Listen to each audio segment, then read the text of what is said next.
약속의 성취에 필요한 두 가지. 아멘. 자, 우리가 지난 우리 금요 성령 집회 때 우리 한 목사님 통해서 마띠아까지 뽑는 말씀을 여러분 잘 들으셨죠? 기억나시죠? 아주 귀한 말씀 잘 요약하셨습니다. 그래서 이제 오늘 좀 더 그 부분을 좀 이제 묵상할 부분을 좀 더 보고, 그리고 이제 오늘 2장 1절 말씀 보고 성령은 언제 임하냐? 다음 주에 임합니다, 여러분. 그래서 오늘까지는 아직 좀 더 기다려야 합니다, 여러분. 기다리시기 바랍니다. 네, 기다리는 자가 은혜가 있습니다. 자, 오늘 이제 좀 더 우리가 묵상해야 될 말씀이 바로 이 마띠아와 함께 제비 뽑는 후보자로 올라간 사람은 누구죠? 유수도. 그렇죠? 이제 그 장면 말씀입니다. 지난 주일 금요일 날 말씀에 우리 한 목사님 말씀에 아주 중요한 말씀이 이 정족수가 부족해서 한 명을 채운 것이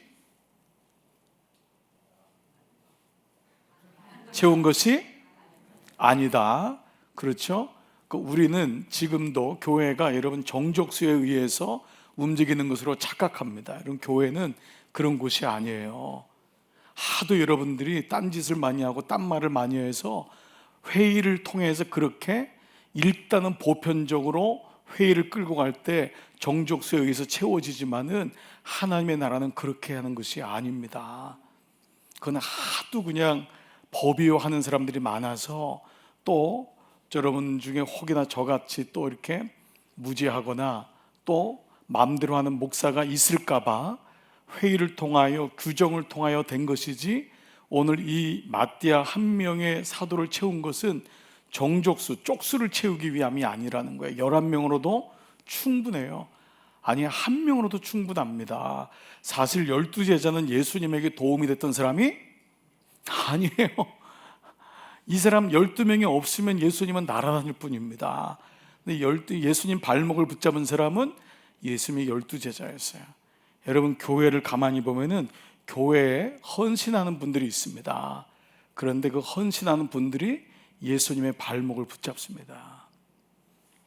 저와 여러분이 그래요. 열심히 예수님 믿는 우리가, 장로 권사들이 교회에 어려움을 줍니다. 목장을 끌고 가는 목자들이 목장을 제일 힘들게 할 때도 많습니다. 교회를 제일 힘들게 하는 건 목사들이에요. 사실 우리 목사들이 만나면 그 얘기를 해요. 그래서 중국 교회를 보면서, 중국 교회는 목사가 없거든요. 그 중국 교회는, 지하교회는 목사가 없어요. 장로도 없어요. 그런데 거기는 하나님의 은혜가 가장 강력하게 흐르고 있거든요. 그러니까 이것이 제도가 되면서부터 사실 복음의 본질을 찾지 않으면은 제도 속에서 우리는 늘 정족수, 그래서 3분의 2 과반수 통과, 여기엔 늘 관심이 있습니다. 예수님은 이미 이 유다의 배반을 말씀하셨고, 그리고 그 사람을 대신할 한 사람을 뽑으라는 말씀을 하셨기 때문에 그 말씀에 의지해서, 예수님 말씀에 의지해서 이제 오늘 그 한 사람을 뽑게 되지요. 자, 그런데 그 사람의 조건이 뭐냐? 22절 보니까요, 항상 우리와 함께 다니던 사람 중에. 항상 우리와 함께. 항상이란 말은 어떤 이 일반적인 어떤 교회를 나오고 이것이 아니지 않습니까? 예수님과 항상 교제했던 사람, 예수님을 알았던 사람, 항상 주님과 함께 동행했던 사람, 주님의 마음을 알았던 사람 중에 하나를 세워서 우리와 더불어 어떤 역할을 하기 위해서 하냐면, 예수께서 부활하심을 증언할 사람이 되게 하기 위해서. 예수께서 그 부활하심을 증언할 사람이 되게 하기 위하여 이 한 사람을 세우는데, 그 사람이 누구냐? 바로 1장 23절 보니까 두 사람을 세웠는데, 하나는 바사바라하고 별명은 유스도라는 요셉이고, 한 사람은 마띠아다. 자, 여러분 이미 말씀을 기억하다시피 이 유대교적인 전승에 의하면은 앞에 사람이 유력한 사람입니다. 그리고 이미 이 사람에 대한 이름이 나온 걸 보면 어렸을 적부터 바사바 혹은 사람들에게 요셉이라고 알려진 사람이 누구냐 하면은 누구죠? 유수도란 사람입니다. 그러니까 요 맥락만 보면은 이미 한 목사님 말씀하셨지만 누가 뽑혀야 되죠? 유수도가 뽑혀야 되는 거예요. 자, 그런데 그 뒤에 사람은 마띠아라는 사람이 나왔죠. 이 마띠아라는 사람, 자, 이 사람이 나왔는데 오늘 여러분이 알다시피 누가 뽑혔습니까? 마띠아가 뽑혔어요. 바사바라는 말, 이 안식일에 태어난 사람이라는 것으로 아주 정통 유대인 중에 한 명으로 우리가 드러나고요. 다른 이름인 유수도라는 이름은 헬라어 이름입니다. 이건 정의거든, justice. 그러니까 이 사람이 평상시에 어떤 삶의 태도를 가지고 살았는지를 알 수 있습니다. 그런데 그냥 뒤에 딸려온 마띠아, 그러니까 아마도 예수님의 제자들도 아마 유수도를 염두에 두고 생각을 했던 것 같아요. 그렇죠. 그러니까 제비를 뽑아도 누가 나온다? 유수도가 나온다. 분명히 생각했는데 뽑았는데 이게 웬일이에요? 마띠아가 나온 거, 이거 굉장히 당황스러운 사건입니다. 그래서 성경 주석 보면은 예기치 않은 인물 마띠아, 이게 마띠아인 거예요. 그 여러분, 전혀 뜻밖의 사람이 등장한 거예요. 제가 초등학교, 여러분 믿지 않으시겠지만 5학년 때, 그때 이 민주주의 방식으로 해가지고 반장이 된 사람입니다. 반장. 그때까지는 선생님들이 뽑았어요. 어머니가 교회란다, 학교에 자주 오시는 분, 촌지를 자주 주시는 분, 기업에 능력 있는 분인데, 저는 3학년 때까지는 그래도 어머니가 가면 무조건 된 사람입니다. 삼양동으로 이사 간 순간부터 촌지도 사라지고 어머니는 교회 갈 수가 없었어요. 무슨 요구르트 장사하면서 무슨 가겠어요? 갈 수가 없었던 거예요. 그런데 그때 학교에 바람이 뭐가 있었냐면, 선생님이 뽑지 말고 아이들이 선거를 하라는 게 그때 처음으로 있었습니다. 여러분, 제가 민주주의에 의해서 반장으로 뽑혔던 최초의 그런 역사를 이뤘던, 그런데 그때 발표됐을 때 선생님이 저를 보면서 너는 누구냐 그랬습니다. 넌 누구냐? 선생님의 캔디데이트 이름에 올라오지도 않았던 전혀 무명의 사람은 너는 누구냐 그랬어요. 저는 찬영인데요. 그러면서 시작했던, 도움이 여러분에게 예화가 됐을지 모르겠는데 별로 표정은 예화가 별로 이렇게 다가오지 않는. 자, 그런데 하나님은 누구를 선택했냐? 마띠아를 선택했다는 거예요. 이게 첫 번째 반전입니다. 자, 야곱의 12아들 중에 야곱은 물론 요셉을 어릴 적에 생각했지만은, 요셉이 또 야곱이 아니라 야곱의 11형제 중에 자기들을 구할 수 있는 사람이 요셉이라고 생각했던 사람 아무도 없었어요. 요셉은 죽은 인생이었거든. 구덩이에 자기들이 묻었잖아요. 팔았잖아요. 아버지가 죽었다고 했잖아요. 당시에 10대 중반의 애굽으로 종으로 끌려간 요셉이 살아있다고는 생각 없는 거예요. 그런데 애굽으로 간 이유는 요셉이었어요. 아버지하고 형제들에게 버림받은 사람이 있어요. 이 사람이 왕이 될 줄은 아무도 몰랐어요. 다윗이죠. 이 사람이 왕이 될 줄은, 정말 이건 반전인 거예요. 그 집에 사무엘이 왔을 때 양똥치기 한 거는 다윗이었잖아요. 집에 오지도 못하게 했어요. 어느 정도였어요? 선지자는, 사사는 능력이 있고 외형적이거나 힘이 있고 대범해야 돼요. 그런데 그 사사 중에 여러분이 잘 아는 300명의 용사와 싸웠던 기드온은 가장 소심한 사람입니다. 오늘날로 말하면 가장 내성적인 사람입니다. 이 사람이 기드온의 300용사로 가장 많은 미디안을 죽였던 사람이 기드온입니다. 이 사람이 사사가 될 줄은 아무도 몰랐어요. 보아스를 만나서 예수님의 다윗의 외증조 할머니가 되리라고 생각하지 못했던 사람이 룻입니다. 룻은 이방 여자요, 과부요, 어떤 조건도 되지 않습니다. 가장 예수님 시대에 복음 전도자가 됐던 사람이 누구냐? 제자가 아닙니다. 바로 수가 여인, 수가성의 여인, 바로 이 여자가 복음 전도자가 됩니다. 가장 많은 사람을 주님께로, 그래서 양동이를, 물동이를 던지고 복음을 전했던 사람을 구체적으로 얘기하고 있고, 이 사람에 대해서 예수님은 얘기하고 있습니다.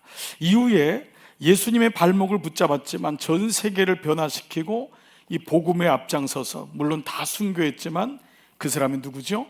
12 제자입니다. 그러니까 오늘날도 모든 사람들이 평가할 때 이 12제자는 아까 제가 전반에 말씀드렸던 예수님의 발목을 붙잡았던 사람들이에요. 이 사람들이 어떻게 기독교의 사도가 될 수 있는가? 이거는 지금도 의문입니다. 자, 이것이 첫 번째 반전이에요. 유수도가 아닌 마띠아. 왜 그런지 몰라요. 두 번째 반전은요, 선출 과정이 끝난 다음 모습입니다. 자, 여러분이 선출을 했어요. 선거를 했어요. 제비뽑기를 했어요. 옛날이지만. 그런데 유수도가 유력한 사람이 안 되고 전혀 뜻밖의 사람이 되었어요. 유수는 그 교회에 오래 있던 사람이에요. 예를 들면 마띠아는 그 교회에 1년밖에 안 온 사람이에요. 근데 그 사람이 된 거예요. 그랬을 경우 어떤 일이 일어났을까? 여러분, 아마 우리가 생각할 때 그 뒤에 어떤 일이 일어났을까? 교회는 굉장히 힘들지 몰라요. 사람들끼리 여기 대해서 굉장히 불평하거나 또 이렇게 안 됐던 유수는 분명히 사도들의 반대편에 서는 것이 일반적인 모습입니다. 일반적인 모습이에요. 어떻게 내가 안 될 수 있느냐. 그런데 이 유수도에서 한번 추적해 보자는 거예요. 유수도라는 이름이 나온 데가 두 군데가 나와요. 자, 그래서 이 두 군데가 좀 연결점이 있어서 사도행전 18장 7절 거기서 옮겨 하나님을 경외하는 디도 유수도라는 사람의 집에 들어가니 그 집은 회당 옆이라. 이것은 사도 바울이 고린도에서 아주 심한 박해와 방해를 받았는데 그때 그 박해를 피하여 들어간 집이 어디냐면 디도 유수도라는 집이에요. 물론 여기 디도 유수도가 100%이 제비뽑기에서 떨어진 유수도와 동일 인물인가 라고 하는 데는 약간의 좀 의심은 드는 이 학자들도 있어요. 논란이 있어요. 그러나 이 사람을 조금 더 보면은 골로새서에 있는 유수도하고 연결이 되는 것을 보기 때문에 또 한편의 성서학자들은 이 사람이 후에 바울같이 로마 시민권자를 따서 1년 6개월 동안 바울을 숨겨주고 바울과 함께 옥살이를 하고 바울에게 가장 위로가 주었던 그 유수도일 가능성에 대해서 얘기를 해요. 우리는 성경을 이매지네이션 한다면은 성경에 나온 구절의 인물들이 그렇게 많지 않습니다. 생각보다. 바울 주변에 있었던 사람들, 그 사람들이 다 연결이 돼요. 예를 들면 여러분 오늘 이제 이후에 말씀드렸던 드릴 마가의 다락방이라는 것은 공식적으로 그런 단어는 있다 없다? 없어요. 마가의 다락방이라는 단어는 없어요. 그 마가가 아니라 누구라 그랬죠? 마가의 어머니 마리아의 다락방이에요. 마가의 다락방이라면 공식적으로 없는 거예요. 그런데 마가가 이 마리아의 아들이잖아요. 그런데 그 사람이 마리아가 바나바의 누이예요. 바나바가 누구냐면은 사도 바울을 데려다가 안디옥 교회 담임 목사로 세운 사람이에요. 바나바. 그러니까 이런 인물들을 추정을 보면은 연결이 되어 있는 것을 보게 됩니다. 그래서 성서학자들은 이 사람이 놀라운 반전의 한 몫인데 집어넣는 거예요. 자, 그래서 이 박해 속에서 지하운동을 하듯이 바울을 도와줬던 사람으로 등장하는 거예요. 자, 그렇다면 한번 전제해 보는 것입니다. 만약에 여러분들이 유수도의 경우가 됐다면 이걸 꼭 생각해야 됩니다. 여러분이 교회에서 누가 뭐라도 그 사람은 이런 사람으로 선출돼야 돼 라고 하는데 만약에 안 됐어요. 그랬다면 어떤 일이 일어났을까? 그런데 유수도의 반전이 있다는 거예요. 고린도 교회 기둥의 역할을 했고 바울에게는 가장 중요한 동역자가 됐어요. 자, 유수도에 대한 두 번째 기록이 어디 나오냐면 골로새서 4장 10절이에요. 자, 4장 10절 한번 같이 볼게요. 나와 함께 갇힌 아리스다고와 바나바의 생질, 바나바의 조카입니다. 이 사람이 마가입니다. 마가. 자, 유수도도 또 마가와 유수도도 너희에게 문안하는데 이들만은 누구냐? 아리스다고하고 마가하고 유수도는 이들만은 하나님 나라를 위하여 함께 역사하는 자들이에요. 하나님 나라를. 그리고 이런 사람들이 나의 위로가 되었다는 거예요. 이런 사람들이 나의 위로가 되었다. 그러니까 유수도는 공식적으로는 사도의 제비뽑힘을 당하지 않았지만은 근데 더 놀라운 건 마띠아라는 이름은 이후에 없어요. 한 번도. 마띠아는 없어요. 그러니까 성경에서 말씀하는 게 뭐냐면 누가 뽑혔고 안 뽑혔고가 아닌 거예요. 순종하냐? 순종하지 않냐예요. 이게 그래서 사도행전이 하나님의 사람 행전이에요. 오늘날의 교회는 제도권 속에서 가장 골치 아픈 게 뭐예요? 늘 제비 뽑고 늘 선출되고 늘 뽑히고 이거잖아요. 예. 우리 교회도 이제는 거기서 나왔다고 생각하지만은 얼마나 많은 교회가 1년에 한 번씩 직분 뽑을 때마다 난리를 칩니까? 뒤에서 난리가 나잖아요. 그래서 요즘은 개척하려면 어디서 한다고요? 큰 교회 직분하는 날, 그 다음 주일날 그 옆에서 개척하면 되는 거예요. 그러면 거의 확률이 높아요. 예. 거기서 나온 사람들 잘 이렇게 마음 싸가지고 이제 가면 됩니다. 그리고 다 장로 주든지 권사 주든지 하면은 되는 거예요.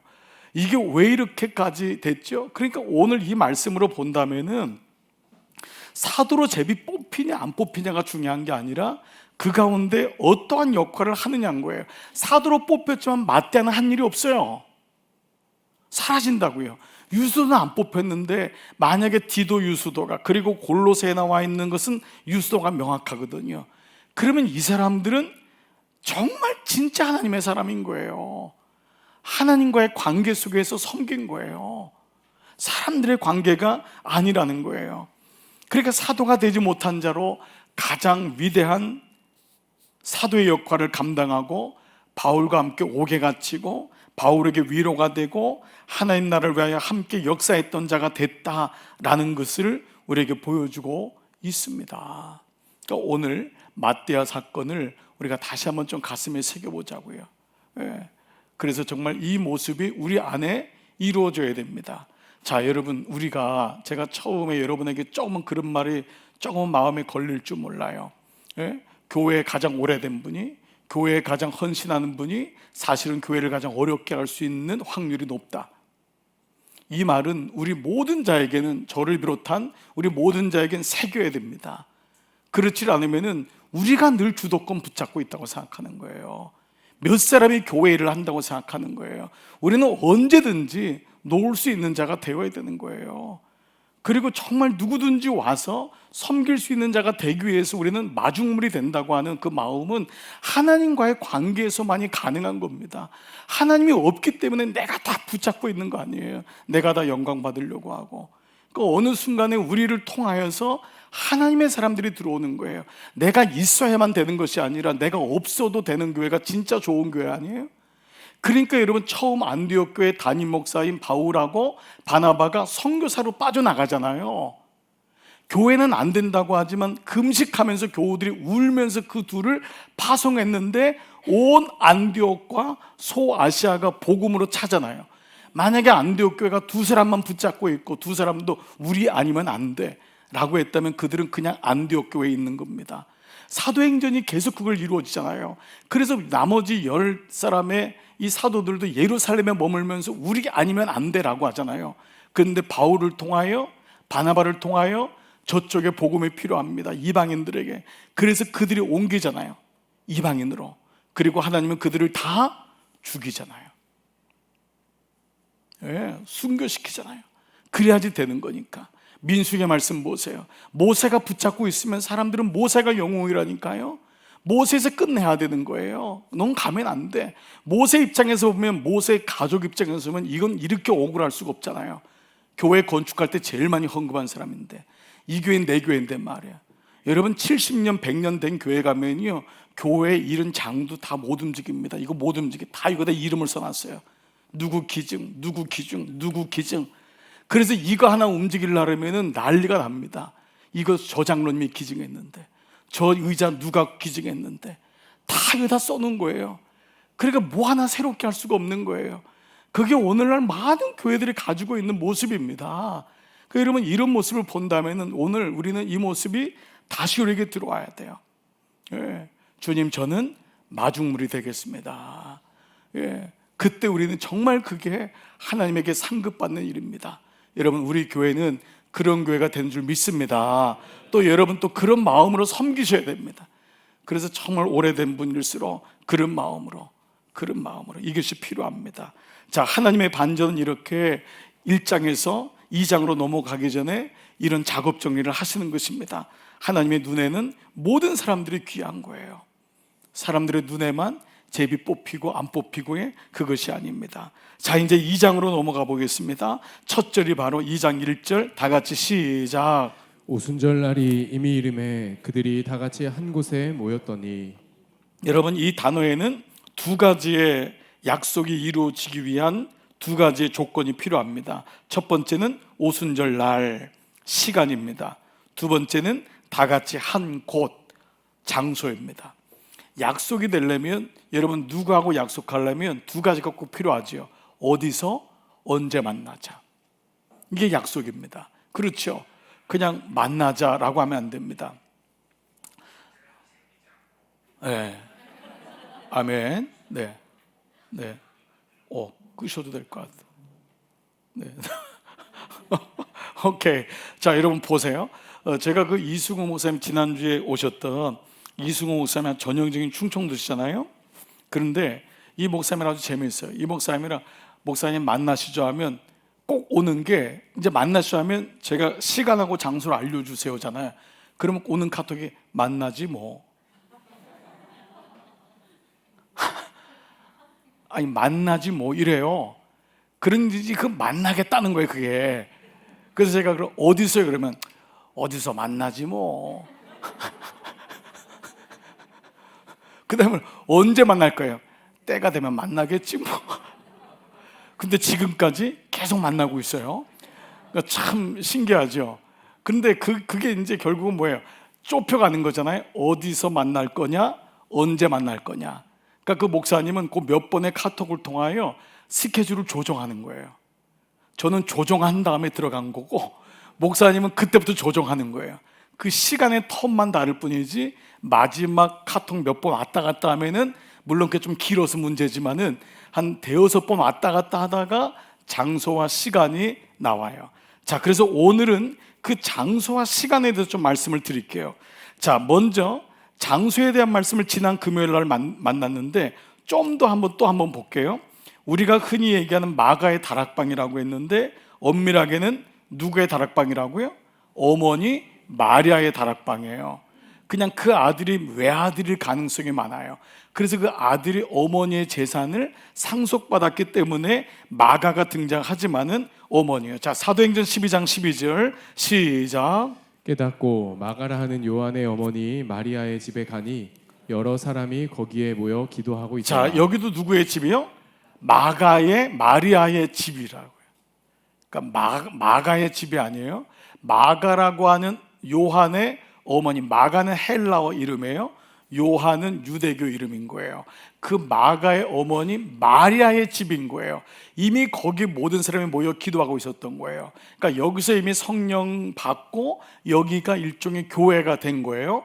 자, 이것은 예수님이 최후의 만찬, 유월절 만찬을 하던 곳도 바로 이 장소예요.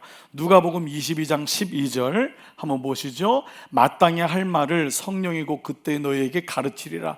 어떤 집으로 갈까요? 어느 장소를 구할까요? 베드로와 요한이 물었더니 예수님이 이렇게 말씀하시는 거예요. 무리 중에 한 사람이 이르되 선생님, 내 22장 12절 누가복음 22장 12절 이거 맞나요? 누가복음 22장 12절.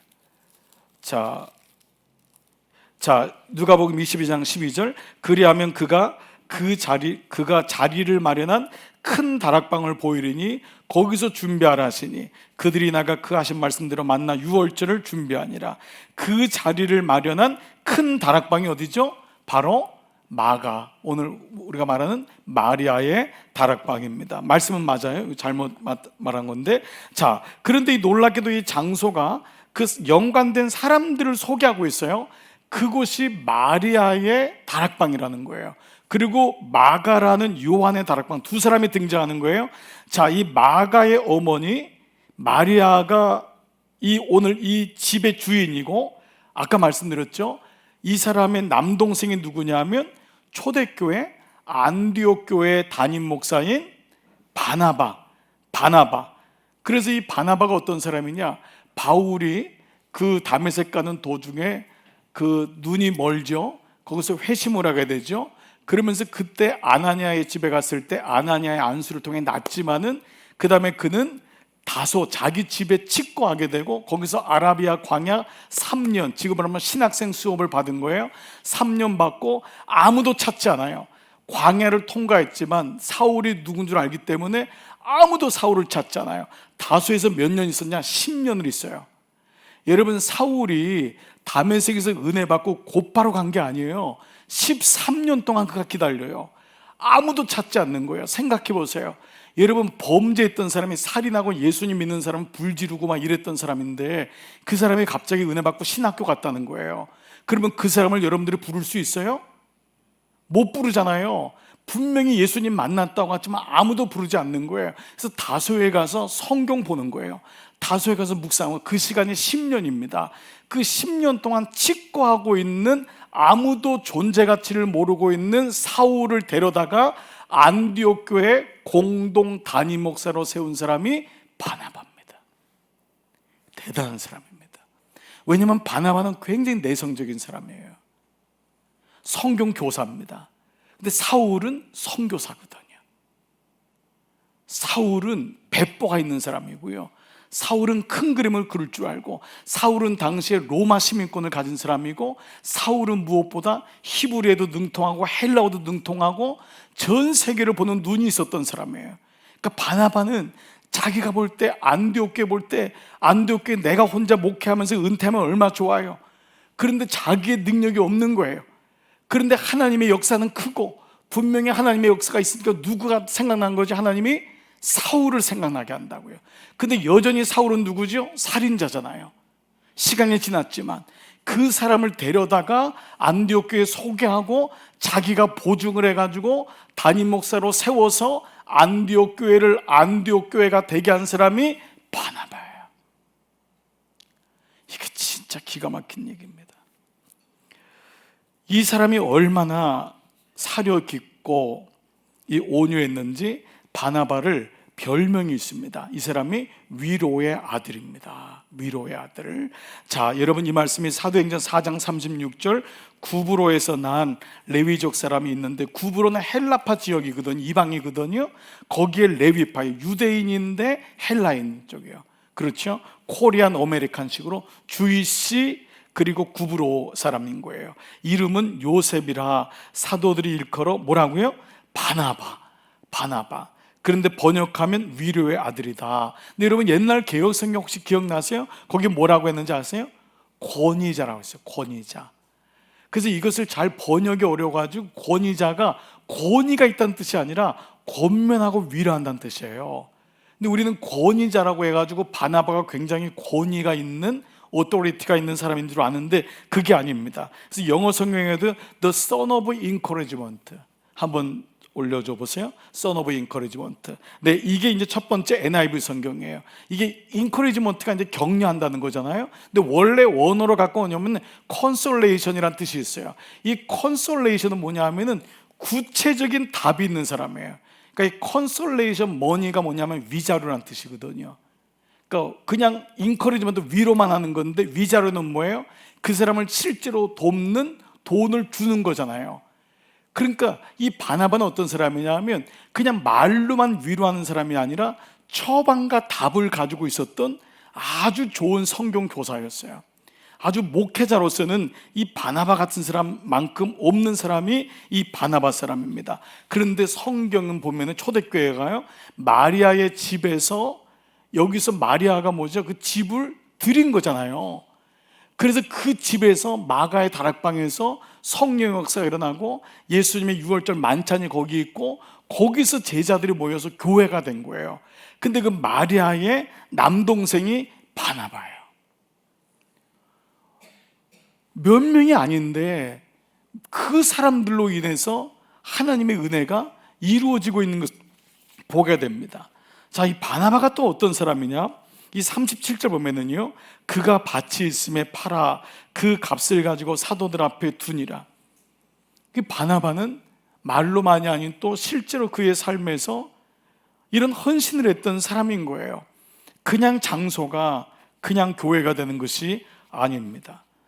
이 소리 없는 헌신에 의해서, 그리고 순전함과 순수함에 의해서 세워진 것이 바로 주님의 교회다. 교회가 저절로 교회가 달리는 없다. 그러니까 이 소리 없는, 우리가 잘 모르는 일들이 이 바나바와 마리아를 통해서 이루어진 것을 보게 됩니다. 그런데 여러분, 이것이 이제 이 4장에 나오는 이 요셉에 대한 4장 37절이 마지막 말씀인데 5장 1절에 누가 나오냐면 여러분이 잘 아는 아나니아하고 삽비라입니다. 아나니아하고 삽비라는 교회의 유력한 자였습니다. 그러나 그들은 서로 부부끼리 짜고 땅을 팔아서 베드로 앞에 놓은 다음에 내색했잖아요. 잘난 체한 거 아닙니까? 우리가 이만큼 냈습니다. 그럴 때 성령께서 베드로의 마음에 감동을 주셔서 알게 한 거잖아요. 네가 하나님을 속이는구나. 그래서 그 자리에서 두 명이 죽는 일이 일어납니다. 이것은 바나바의 헌신과 똑같은 보여지는 것으로는 뭐예요? 똑같이 헌금했어요. 똑같이 헌신했어요. 근데 이 초대교회 보여주는 거 뭐냐면 그만큼 성령의 역사가 엄했던 거예요. 예, 하나님과의 관계에서 이루어지는 것이 얼마나 소중한지를 보여주고 있습니다. 바로 이것입니다. 이게 주님의 교회인 것입니다. 주님의 교회. 이것은 우리에게 굉장히 두렵고 떨림을 주는 거예요. 마리아가 어떻게 그렇게 헌신할 수 있었는지, 어떻게 바나바는 그렇게 또 하나님 앞에 헌신하고 자기의 권리를 내려놓고 그 사람들이 반대하는 사울을 데려다가 담임 목사로 세우고 어느 날 하나님의 부르심 받고 선교사로 떠나고, 이러한 일들에 의해서 교회가 세워진 것이 바로 이 마리아의 다락방, 이 장소가 바로 주님의 교회인 것입니다. 이것이 사도행전에서 우리에게 보여주는 본질적인 모습인 것을 보여주고 있습니다. 아, 교회는 이러한 것이구나. 자, 두 번째, 시간입니다. 하나님의 시간표는 정확하죠. 왜 오순절이라는 시간이 있었을까? 다 같이 한 곳에 모인 그 한 곳이 마리아의 헌신에 의한 그 한 곳, 마리아의 다락방이라면, 또 하나는 오순절 날이 이미 이르매, 2장 1절, 오순절 날이 이미 이르매. 이 이미 이른다는 것은 바로 그 시간, at the time, 그 시간에 예비하신 그 시간, 오순절 날이 이미 이른 거예요. 그러니까 주님은 오순절을 기다렸다고 하는 표현이 더 의미가 있습니다. 오순절 날이 이미 가까웠다. 이미 오고 있는데 이미 왔다는 거예요. 그래서 이 오순절은 주님의 예비하신 시간이다라는 것이죠. 그러면 왜 성령 세례를 왜 오순절에 주었을까? 여러분, 한번 이 질문을 한번 가지고 한번 가보겠습니다. 오순절은 나하고 어떤 의미가 있을까요? 여러분, 하나님이 성령을 그냥 주시는 게 아닙니다. 성령은 소명과 사명이 오고 하나님에 대한 구체적인 확증 아닙니까? 하나님이 살아계심을, 그것은 하나님의 예비하신 시간 속에 온다는 것이 오순절의 의미라면은, 자, 오순절은 구약의 3대 절기 중에 하나입니다. 자, 그 절기 중에 이제 하나인데 보통 77절이라고 하는 게 오순절이에요. 77절. 왜냐하면 77이 49, 77절 들어보셨나요? 이것이 우리가 지나는 맥주절입니다. 보리 수확 끝난 다음에 우리가 감사하는 맥주절이 바로 오순절입니다. 우리는 보통 절기라고 하면 오늘날엔 부활절, 성탄절, 추수감사절 등의 그런 행사를 기억하지만은 이스라엘 절기 혹은 또 이 절기도 이스라엘의 절기로 생각하지만 그렇지 않습니다. 이 절기에 대해서 하나님은 뭐라고 했냐면 이 절기가 나의 절기라고 했어요. 레위기 23장 2절, 이것이 나의 절기들이니, 나의 절기래요. 하나님의 날들이래요. 너희가 성회로 선포할 여호와의 절기들이니라. 즉 이 절기에 하나님의 무언가 뜻이 있다는 것이 절기의 의미입니다. 절기라는 히브리 단어는 모헤드라는 말인데 하나님이 정해놓은 시간표란 말이에요. 그러니까 교회가 절기로 돌아가는 이유는 뭐냐면 하나님의 시간표에 의한 거예요. 그 시간표가 뭐냐면 구속의 이 계보로 구속사적으로 흘러가는 것이 절기예요. 절기는 그냥 성탄절, 부활절이 아니에요. 오늘날 예수 안 믿는 사람들, 예수 믿고 그냥 예수 안 믿게 된 사람들은 부활절날, 성탄절 이것밖에 모르잖아요. 그게 아닙니다. 절기에는 구원의 흐름이 있는 거예요.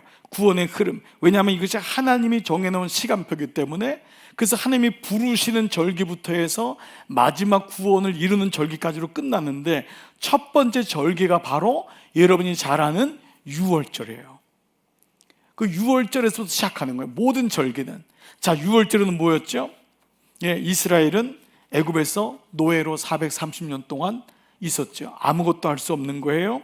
자, 노예였어요. 그때 애굽에서 나올 때 10가지 재앙 중에 마지막 재앙, 바로가 놓지 않자 장자들이 죽는 재앙이 10번째 재앙이었죠. 그때 모세가 하나님 명령대로 양의 피를 문설주와 임방에 바른 집은 죽음의 사자가 뛰어넘었어요. 거기서 구원함을 받은 거예요. 그렇죠. 그것이 첫 번째인 거예요. 구원함을 받았다, 양의 피로. 그래서 그것을 유월절, 뛰어넘는다고 하는데 원래는 유월의 날이 정확한 거예요. 유월의 날. 자, 이걸 유월절입니다. 패스 오버데이, 패스 오버데이, 패스 오버했다, 유월했다. 이거 절기인데 오버데이니까 유월의 날이 맞죠. 그 다음에 이제 그 한 주간, 요거를 기점으로 한 주간을 유월절 혹은 무교절이라는 거예요.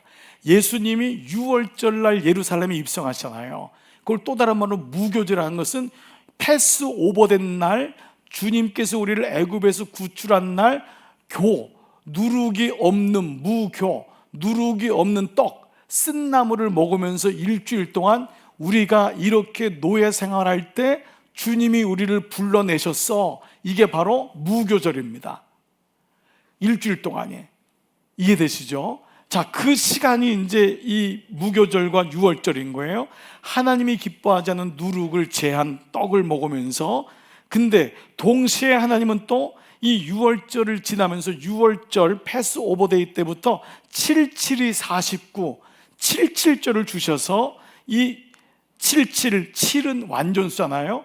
그 완전수의 일곱인 77절 동안, 오순절 동안에 완전하게 그 누룩을 제하고 하나님의 구원하심을 바라보라고 하는 것을 77절로 주셨어요. 신명기 16장 9절. 7주를 셀지니 곡식의 낫을 드는 첫날부터 7주를 세어 내 하나님 여호와 앞에 77절을 지키되, 6월절에서 77절 동안 50일 동안 하나님의 구원의 은혜를 기억하라가 첫 번째 6월절. 그 다음이 뭐죠? 77절. 이해되시죠? 그 77절이 다른 말로 하면 77이 49니까 오순절입니다. 출애굽기 34장 22절, 77절 곧 이게 뭐라고요? 맥추의 초실절. 첫 번째 보리를 거두는 것이 우리가 맥추절을 오늘날 지키는 게 바로 그겁니다. 그러니까 이스라엘 백성이 그 처음 출애굽한 6월절 날 지난 다음에 50일 이후에 또 맥추절을 했던 그것이 77절의 의미를 갖고 있고, 새말 가을에는 수장절, 이게 추수감사절입니다. 출애굽기 34장 22절 띄워줘 보세요. 그 마지막에 새말에는, 새말은 제가 요거 쳤는데 가을에, 새말은 뭐냐 하면 가을이란 말입니다. 가을에는 수장절, 추수감사절을 지키라 라는 말입니다. 자, 그런데 이렇게 이제 절기가 흘러가면 농사의 어떤 때를 통해서, 구속의 역사가 농사의 때를 통해서 이제 맥추절로도 오순절로도 됐는데, 이 오순절이 이스라엘 백성들이 광야에서 나오는 게 6월절이잖아요. 6월의 날이잖아요. 광야에서 나와서 50일째 만에 도착한 산이 어디냐면 시내산이에요. 그 시내에서 뭘 받죠? 율법을 받습니다. 율법을. 그 오순절이 지난 다음에 이날이 뭐냐 하면 율법을 받은 날이에요. 그리고 율법을 받으면서 성막에 대한 명령을 받아요. 그게 오순절이에요. 자, 이해되시죠? 그러니까 6월절 지난 다음에 애굽에서 나오잖아요. 그래서 광야를 들어가서 50일째 도착한 게 오순절인데 50일 만에 거기가 바로 시내산이고, 거기서 율법과 성막에 대한 명령을 받아요. 자, 그래서 이 말씀을 이제 우리가 구약과 신약을 연결해서 한다면 뭐냐면, 구약에서는 율법과 성막을, 신약에서는 성령과 교회를 선물로 받음으로 오순절이 완성되는 거예요. 그래서 이 오순절이 대매라는 것은 뭐냐면 성령을 받고, 구약은 신약의 그림자잖아요. 50일 만에 율법을 받았듯이 이제는 율법으로 되지 아니하고 예수님으로 되는 예수님의 영이신 성령을 예비하셨고, 성막 대신에 예수님의 피값으로 세우시는 바로 교회가 선물로 우리에게 주어지는 날이 오순절, 바로 이것이 성령 강림 절기가 되는 거예요. 자, 그래서 이것을 도표로 세 가지를 한번 이해해 본다면은 이렇습니다. 자, 오순절이 율법과 성막 받은 날이잖아요. 그렇죠? 자, 이것이 이스라엘 백성인 절기적으로는 77절이 된 거예요. 77절은 가나안 땅에 들어가서 처음으로 보리 수확한 날이에요. 그러니까 뭐죠? 은혜로 경험한 날이에요. 그동안은 뭘 받았죠? 만나를 먹었잖아요. 처음으로 보리 수확을 한 날이 77절인 거예요. 그러니까 뭐죠? 야, 하나님이 우리에게 공급해 주시는구나. 이것을 77절 때 오직 우리는 은혜로만 살아가는 존재구나 라는 것을 깨닫는 것이 77절이고, 이것이 오늘 사도행전 2장 1절에 오순절이 이미 이름해, 이 말은 구약의 모든 사건 속에서 그림자로 보여주신 거예요. 그래서 이제는 율법을 대체할 성령을, 성막을 대체할 교회의 때가 왔음을 말씀하는 것이 바로 이미라고 하는 단어입니다. 오순절이 갑자기 이미인 것이 아니라 오순절이 이미 이름해, 구약에서 이미 하나님의 모든 계획 가운데 이미 이루어진 것이 여기서 이루어졌다. 자, 이런 이름을 본다면 적용을 한번 해볼게요. 자, 오늘 오순절 날이 이미 이름해 라는 말은 우리의 버전으로 한다면 우리 인생에도 오순절이 와야, 우리 인생에도 오순절이 와야 그때 비로소 내가 어떤 존재인지를 알고 내가 그 사명을 가지고 살 수 있음을, 오순절을 비껴갈 사람은 아무도 없어요. 그 율법이 아닌 하나님의 성령을 받지 않고 믿음 생활하는 사람은 아무도 없습니다. 예, 성막이 아닌 교회 안에 거하지 않는 사람은 아무도 없는 거예요. 그래서 이것이 킹제임스 버전의 영어성에도 When the day of Pentecost, 오순절이죠, was fully come, 내 인생에 fully come, 이것이 아주 온전하게 이루어져야지. 그때 그 오순절이 왔을 때, 그때 2장 1절에 하나님의 역사가, 그때 2장 1절이 어떻게 시작되냐? 오늘 그 2장 1절은 바로 호련히 하늘로부터 급하고 강한 바람 같은 소리가 온 집에 가득하다라는 것입니다. 자, 이제 그렇다면, 자, 여러분 보세요. 광야에서 율법과 성막을 받았을 때, 또 그리고 가나안 땅에서 초수하게 보리를 거두었을 때, 그리고 오늘 이 본문에 하나님의 약속인 성령과 교회를 받았을 때, 이 세 가지의 공통점이 있습니다. 어쩔 때 우리가 성령을 우리가 경험하고 오순절에 우리에게 임하냐면 바로 이거예요. 오직 은혜와 순종의 기다림이라는 거예요. 이 단어는 모든 신앙생활의 가장 중요한 핵심적인 단어입니다. 우리가 아무리 주의 사역을 효율적으로 하고 우리가 뭐 날고 뛴다 하여도, 우리가 하나님을 귀하게 쓰신다 하여도, 이 단어는 모든 성경을 관통하는 단어예요. 오직 은혜, 그리고 그 은혜에 대한 순종의 기다림, 이겁니다. 그러니까 이 말씀이 여러분의 기도 제목이 되고 오늘 모든 문제, 여러분이 지금 경험하고 있는 모든 문제를 푸는 키가 됩니다. 이거는 굉장히 추상적인 키가 아니에요. 모든 분들은 여러분이 지금도 오늘 이 금요성령 집회에 문제를 가지고 온 분들이 있을 거예요. 지금 이 문제가 해결 안 되면 너무 답답하고, 그래서 어느 분은 이걸 해결돼야 되고 이런 문제가 해결돼야 되고, 이 모든 문제 해결점은 오직, 다시 띄워줘 보세요, 은혜와 순종의 기다림. 이 단어 속에서 결국은 기도해야 되고, 이 단어를 붙들고 얼마나 씨름하고 얼마나 눈물을 뿌리고 얼마나 이 말씀을 가지고 주 앞에 나갈 때 이 말씀이 결국 나에게 들어오는 거예요. 여러분이 그냥 기도하고 값싼 싸구려 응답 하나 받고 하나님 살아계신다, 그 차원이 아니라 이 단어가 얼만큼 깊이 묵상되느냐가, 여러분이 자녀를 향한 기도의 응답은 어느 대학 가고 언제 시집 가고 언제 아기를 낳냐, 그게 아니에요. 이미 이름해라고 하는 이 사건이 오직 은혜와 순종의 기다림이라고 하는 이 단어가 어머니의, 아버지의 마음속에, 심령 속에 새겨질 때, 그때 성령이, 그때 하나님의 은혜가, 자 보십시오. 광야에서 필요한 것은 여러분, 딱 한 가지밖에 없어요. 오직 은혜예요. 광야에서는 빨리 가면 갈수록 죽습니다. 오늘 이 땅에서는 빨리 결정하고 효율적으로 삶을 산다고 하는 것이죠. 그렇지 않습니다. 광야에서는 순종해야 돼요.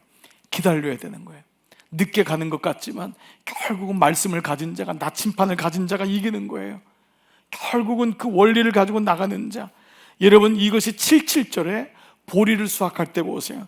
보리를 수확하는 농부, 여러분은 농사를 지으신 분은 아실 거예요. 농사를 지은 분은요 확실히 달라요. 농사를 해본 분은요, 이게 믿음 생활에, 왜냐하면 이 절기가 농경기하고 굉장히 맞는 이유가 있어요. 이 농사를 짓는 분은, 농부는 자기가 마음대로 씨 뿌리고 마음대로 수확하잖아요. 농부들의 표어가 있습니다. 하늘이 열리지 않으면 땅은 열리지 않는다. 그래서 농부는 자기의 수고로 이것이 되지 않는 걸 알아요. 하늘이 열려야 땅이 열린다.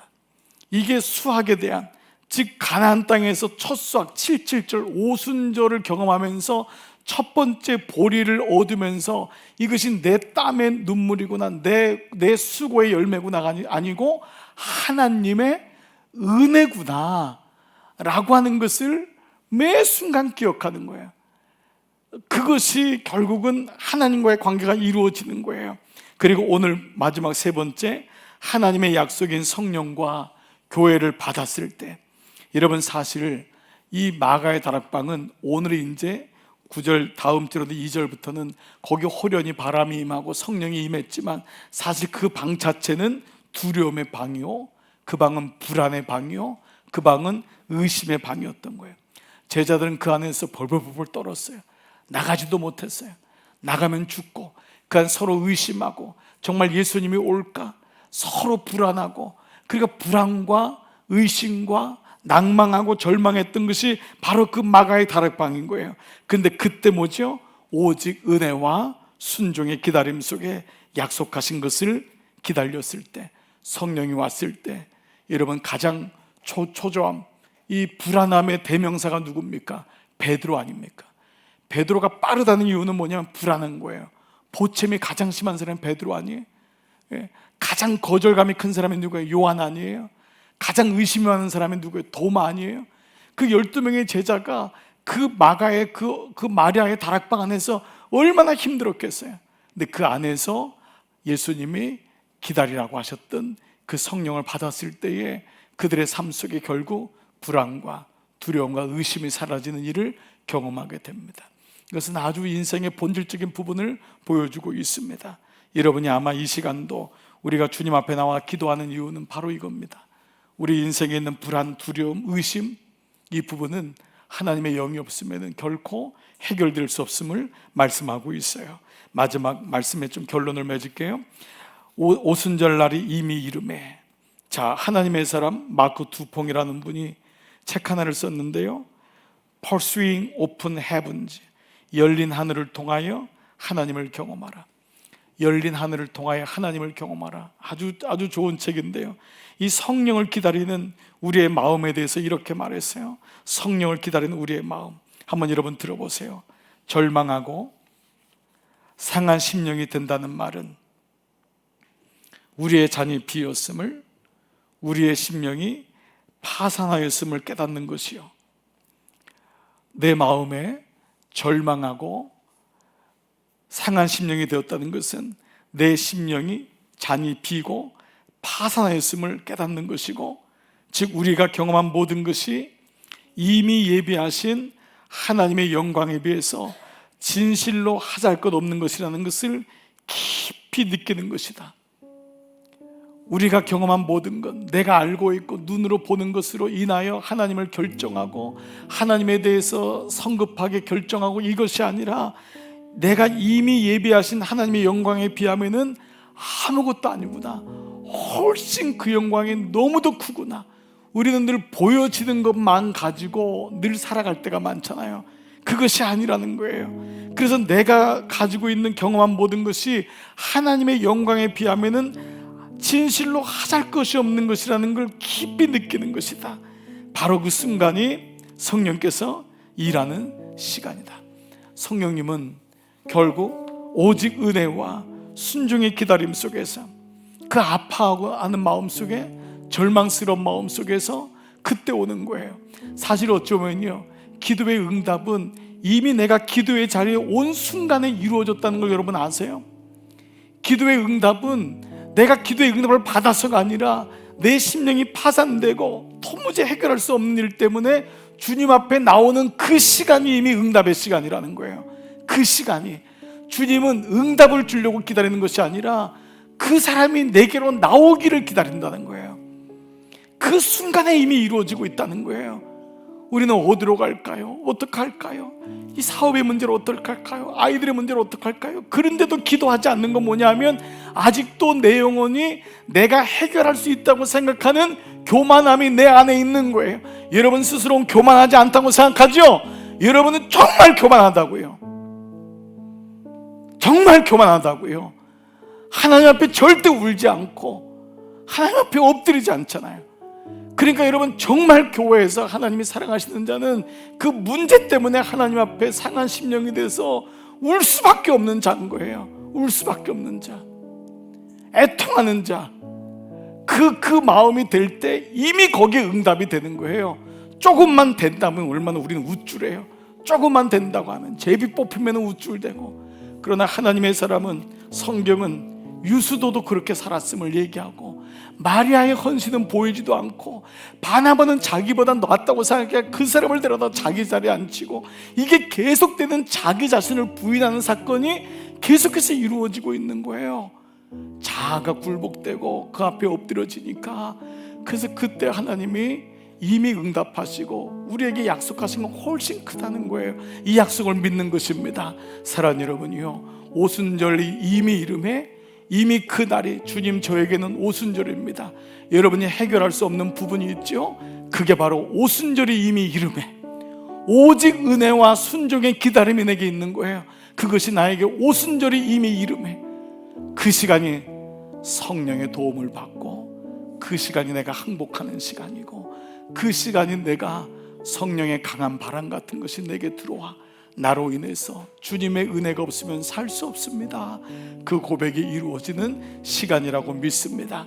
저는 교회적으로도 매일 여러분, 우리 장로님들도 저는 동일한 마음을 갖고 기도하시라 믿고, 기도하시는 권사님들 그라 믿지만, 정말 저는요, 이게 여러분에게 믿음 없게 여러분이 표현이 안 됐으면 좋겠는데 잠이 안 올 때가 많습니다. 나는 하루하루가 힘들어요.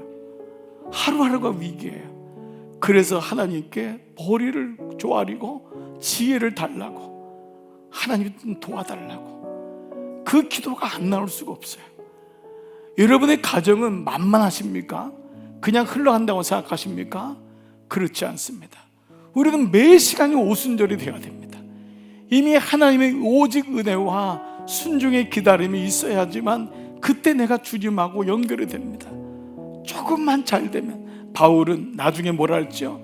내가 오히려 증거하고 전함받고 도리어 버림받을까 두렵다 그랬어요. 바울은 늘 그러한 두려움 속에 살았어요.